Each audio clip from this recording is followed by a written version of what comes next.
मुख्यमंत्री बनाया था और एक प्रयास किया था कि बिहार के अंदर भी विकास हो, मगर नीतीश जी को महत्वाकांक्षा जग गई कि प्रधानमंत्री बने। क्या बने? जरा जोर से बोले, क्या बनने की महत्वाकांक्षा चल लगी?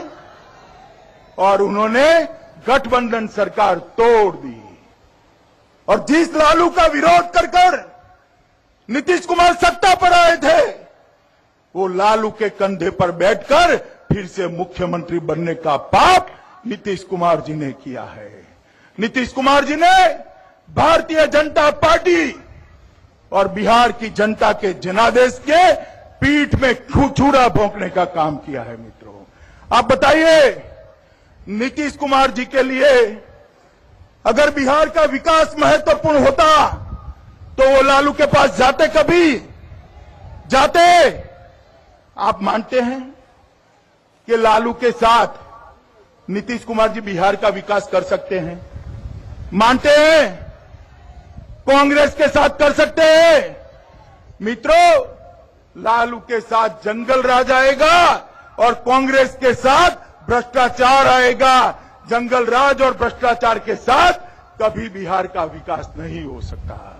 बिहार का विकास करना है तो नरेंद्र मोदी के नेतृत्व में एनडीए की सरकार यहां बनाइए और 2/3 बहुमत के साथ बनाइए।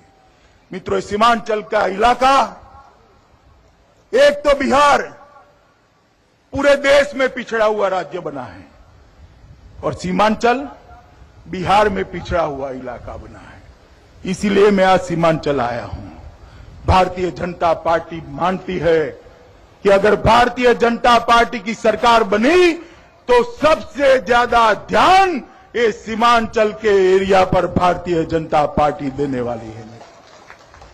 हमें सुनिश्चित करेंगे कि देश का सरहदी एरिया, ये सरहदी जिले सुरक्षित हो। यहां पर देश विरोधी गतिविधि पर लगाम लगाने की जरूरत है। मैं आपके मन का दुख जानता हूं। मित्रों, आप गारंटी मानकर चलिएगा, भारतीय जनता पार्टी की सरकार आई तो यहां आपकी किसी भी प्रकार की प्रताड़ना, कोई चबरबंदी भी नहीं कर पाएगा। मेरी बात मानकर चलिएगा। मित्रों, सीमांचल में सुरक्षा सिर्फ भारतीय जनता पार्टी दे सकती है।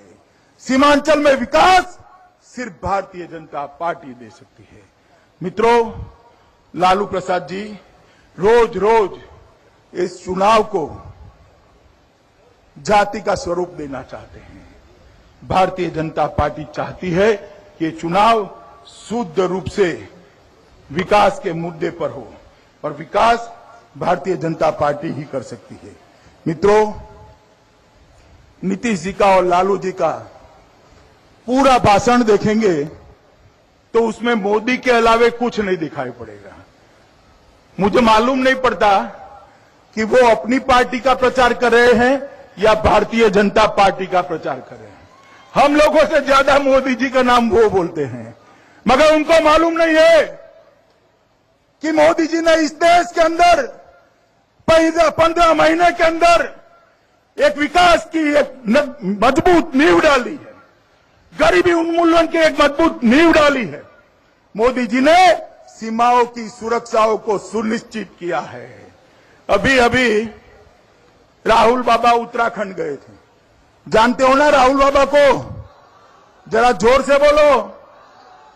तो राहुल बाबा उत्तराखंड गए थे और उन्होंने बताया कि भाई सीमा पर तो अब भी गोलीबारी चालू है, क्या फर्क पड़ गया? तो राहुल बाबा को मैं जवाब देना चाहता हूं मित्रों कि राहुल बाबा, आपको मालूम नहीं पड़ता है क्या फर्क पड़ गया।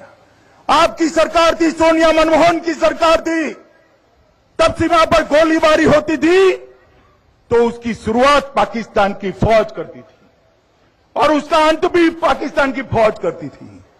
आज भी सीमा पर गोलीबारी की शुरुआत तो पाकिस्तान की फौज ही करती है, मगर उसका अंत भारत की फौज करती है। ये फर्क पड़ गया है।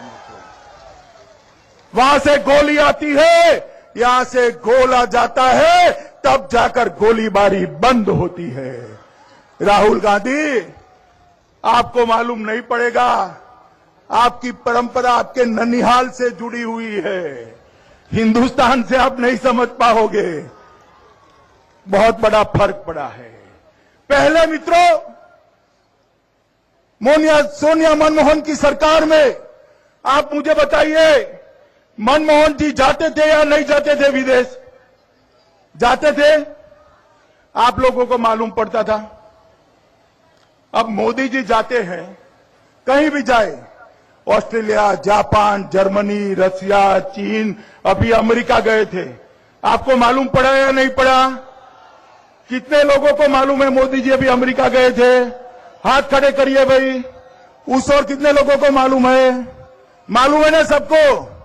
वो इसलिए मालूम पड़ता है कि मोदी जी जहां जहां जाते हैं वहां हजारों की भीड़ नरेंद्र मोदी का स्वागत करने के लिए विदेश में इकट्ठा होती है, इसलिए मालूम पड़ता है। और मित्रों, हजारों की भीड़ जो अमेरिका, जापान, कनाडा इकट्ठा होती है, ये नरेंद्र मोदी का सम्मान नहीं है, ये भारतीय जनता पार्टी का सम्मान नहीं है। ये हजारों की भीड़ जो इकट्ठा होती है वो देश की 125 करोड़ जनता का सम्मान है मित्रों, 125 करोड़ जनता का सम्मान। यूएन सिक्योरिटी काउंसिल में हमने सोनिया जी की पार्टी के बहुत लोगों को देखा है, 4 कागज पड़े हुए लिखे हुए लेकर जाते थे और अंग्रेजी में बतियाकर वापिस आ जाते थे।